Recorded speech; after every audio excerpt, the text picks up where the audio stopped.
Hey, you know, say I just had to run away a while ago. Me have my lunch with me. A while ago, I had to run away, you know, because a person just come out a while ago, reach at a stoplight, and a person is crossing the road in a wheelchair. I turn to the person and I see them struggling pushing the wheelchair. And I says to them, do you want help? They says to me, yes, please. So I start helping them. I start helping them now. Next thing you know, the wheelchair wheel fall off. Wheelchair wheel fall off. The wheelchair wheel fall off. And while the wheelchair wheel fall off, the person is then accusing me of mashing up the wheelchair, mashing up their wheelchair. I says to them, don't you see the wheelchair never good in the first place? They says to me, well, I have to pay for it. So I had an altercation a while ago with this person with the wheelchair.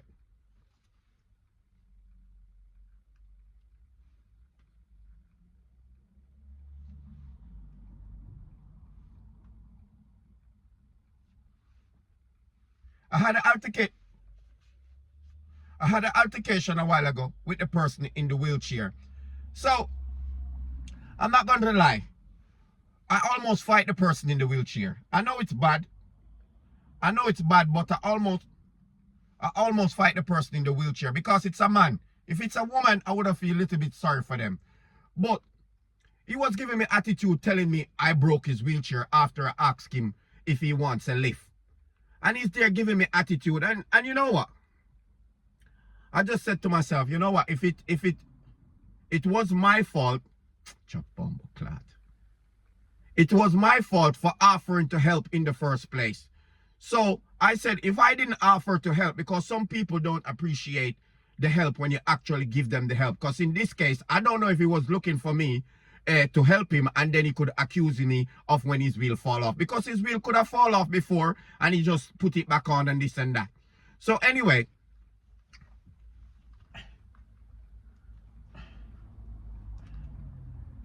So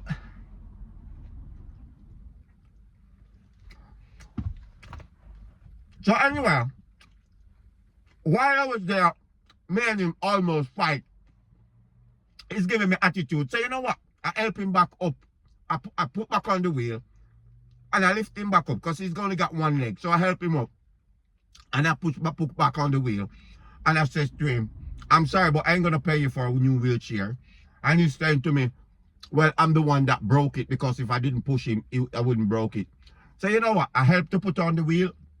I don't know when I walk off if the wheel come back off, but I ain't going to pay for no wheelchair when I ask somebody to help them. So by going forward, please don't help anybody if you know you can't afford if anything happened to them. And this was my situation because now, as you can see, I'm on my lunch break and all I have is bread and cheese. And this been in the car for 2 days now. I've been eating bread and cheese for 2 days. But don't worry about what you have and what you can't have. The little that you have, yes, worry about the little that you have and make the little what you have work for you. Because somebody might be on lunch now and they're having steak and lobster. You can't afford steak, you can't afford lobster. If it's one slice of butter bread you have, eat it, pray over it, bless it, eat it, and that's it. You understand what I'm trying to tell? Life is what you make it. And if you're going to sit there worrying about eating a bit of bread and toast because you don't have money and stressing out yourself over it, you're not going to get very far. Use the little that you have, make it work for you. That means when time comes and you can do better, you're doing better. You understand? I might eat this cheese and bread today. Tomorrow, I might be able to put a bit of lettuce, a bit of cucumber, a bit of salad between it, spice it up a bit, you know? I might be able to get fresher bread as well because this bread is a bit stale. Been in the car for about 4 or 5 days now. So in this case where this bread has been in the car 4 or 5 days, because I've been at work from Monday, and this is what I've been eating to survive because we're in Brittany here and everything is gone up, and the situation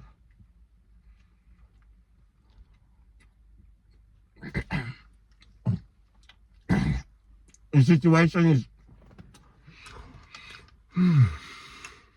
things are very rough. I mean, in Jamaica, I could have gone and picked 2 mango, 2 apple, 2 guinea, anything to help out.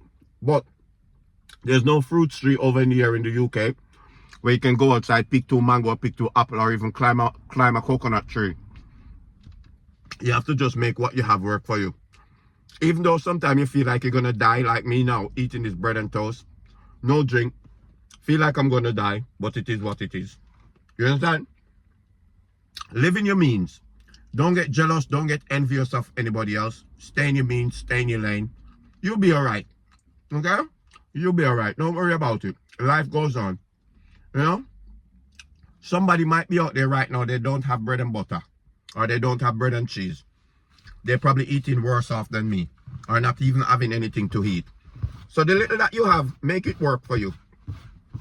Some of us men have woman, and the woman won't eat bread and toast, bread and butter with us, or eat bread and cheese with us, because they want expensive stuff. They want steak and lobster. Those are the women that are not right for you. Because when you're with a woman and hard time comes, the woman can face the hard times with you. When good time comes, the woman can face good time with you. You don't want anybody that wants to be at the top straight away.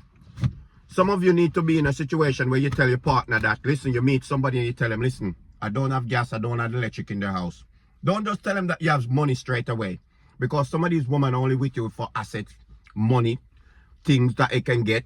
They don't even with you for love. You understand? So, stay in your means and do what you think is best. Okay? Give me a follow.